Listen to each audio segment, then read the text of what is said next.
Voilà, petit point sur les travaux. Alors la tempête Célia, je crois de nom, est passée avant-hier. Là, ça a été dur. Hein. Donc pour ceux qui ne savent pas, j'habite en Bretagne avec tous mes collègues là, 500 000 foyers sans électricité pendant 2 jours. Bon, certains sont encore dans la panade. Moi, voilà, c'est revenu. Les néons sont là, sont allumés. Je peux enfin travailler.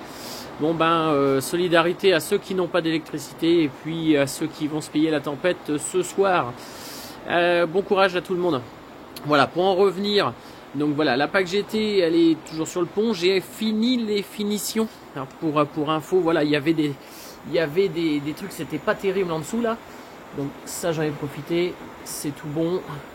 Après, il y a déjà des traces de salissure, mais j'ai fait donc les dessous, tous les passages de roues, repris les bas de caisse, la ligne entre le Blackson, je confonds toujours, hein, le gel coat et puis l'après. Donc ça c'est cool.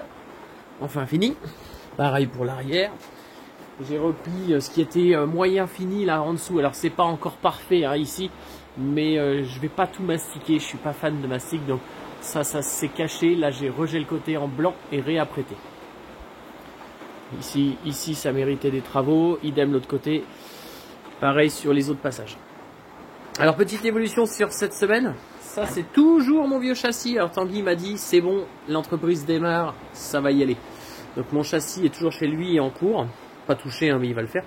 Voilà le vieux châssis tordu, totalement démonté, ou quasiment totalement démonté. Ce qui reste dessus c'est quelques cavaliers de tuyaux là comme là. Ceux-là là, je les laisse exprès pour me rappeler où ils vont. Le câble de frein à main il est pelle. Donc voilà, ça c'est totalement démonté. Les pièces, il y en a un petit peu partout.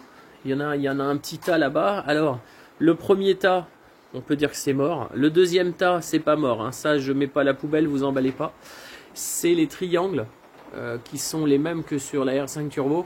Bon, ceux-là vont aller au sablage. Ils sont à nettoyer, c'est la misère. Ils vont aller au sablage. Les tubes voilà, quelques durites. Alors, où j'en suis? Eh ben, j'en suis là. Alors, si le polyester, c'est crado parce qu'on en prend plein les narines, et ben là, c'est crado parce que il y a du cambouis, il y a de tout. Alors, j'en suis là, c'est-à-dire que j'ai pas encore tout démonté. Je démonte étape par étape, je contrôle, je regarde, je nettoie ce que je démonte au fur et à mesure pour pas me taper un tas de pièces considérables. Les vieux joints, j'en fais un tas, ils sont là. Et là, j'en suis sur la distribution, donc qui est une distribution à chaîne. Alors, il y a 3 chaînes. Avant de tout démonter, je regarde un peu comment que ça se cale. Parce que avant de démonter une distri ou de se lancer, il est bon d'aller voir un petit peu. Là, moi, c'est carrément le truc de chez Renault. Hein. C'est carrément la revue technique alpine. À l'ancienne, par contre c'est pas mal, étape par étape, tout est détaillé. Il y a vraiment beaucoup de choses dedans. Du calage de l'allumage, le calage de la distribution, des 2 chaînes, 3 avec celle de la pompe à huile, des pré-calages, des réglages, etc. Le jeu à la coupe, etc. Bref, il y a plein de choses.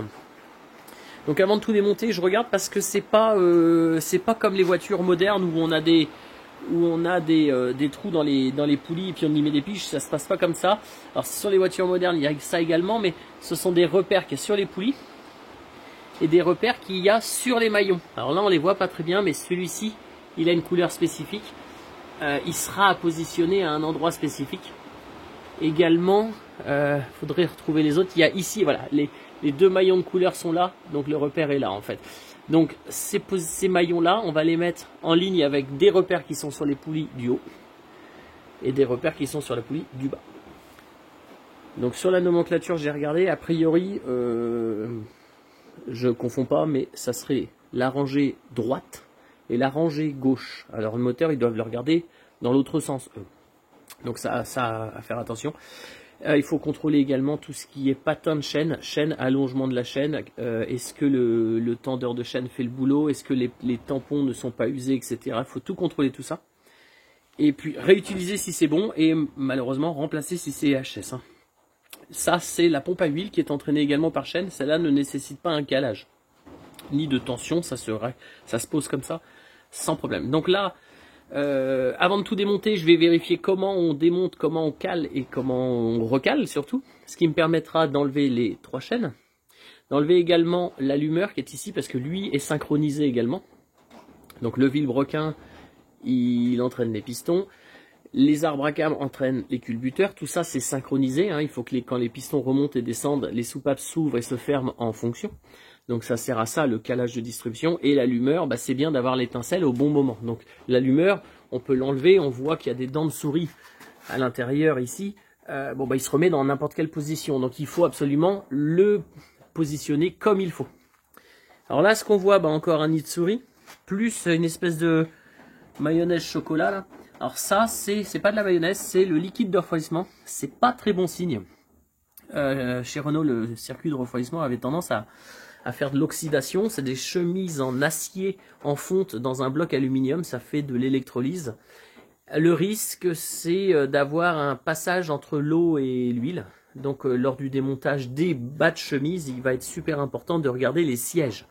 Si les sièges sont abîmés sur les chemises, il faut remplacer les chemises. Si les sièges sont abîmés sur le bloc, bah malheureusement, c'est un bloc à remplacer. Donc c'est pour ça que j'y vais étape par étape, histoire de bien tout contrôler.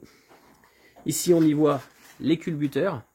Donc c'est ce qui actionne via la poulie d'arbre à cam les différentes. Donc dedans, il y a un arbre qui tourne avec des cames qu'on voit tout au fond là-bas, et qui viennent actionner les basculeurs pour ouvrir et fermer les soupapes.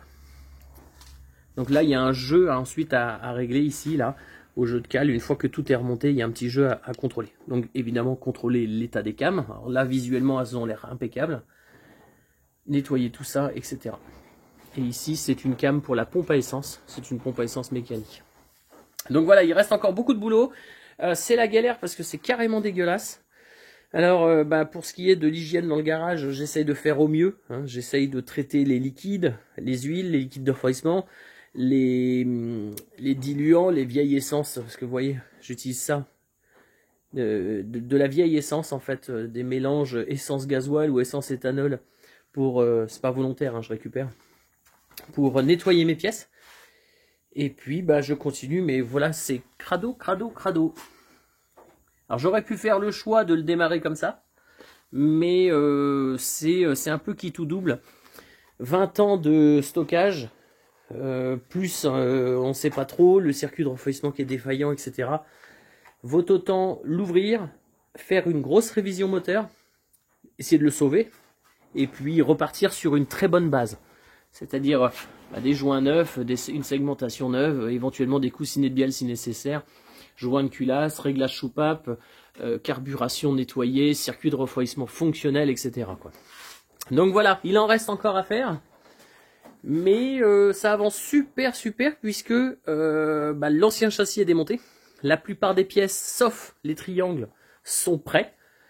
Demi-train, suspension, tuyau de frein, etc. Tout ça c'est prêt. Le châssis, je l'attends évidemment. Ça va être assablé, puis à repeindre. Les barres stables sont prêtes. La colonne de direction, la crémaillère de direction est prête. La caisse est prête. Alors les pas peintes, on la peindra après. Mais voilà, c'est prêt. Donc ce qui fait que quand je vais recevoir mon châssis, ça va pouvoir changer d'état, remonter un châssis avec des suspensions, etc. Donc voilà. À bientôt!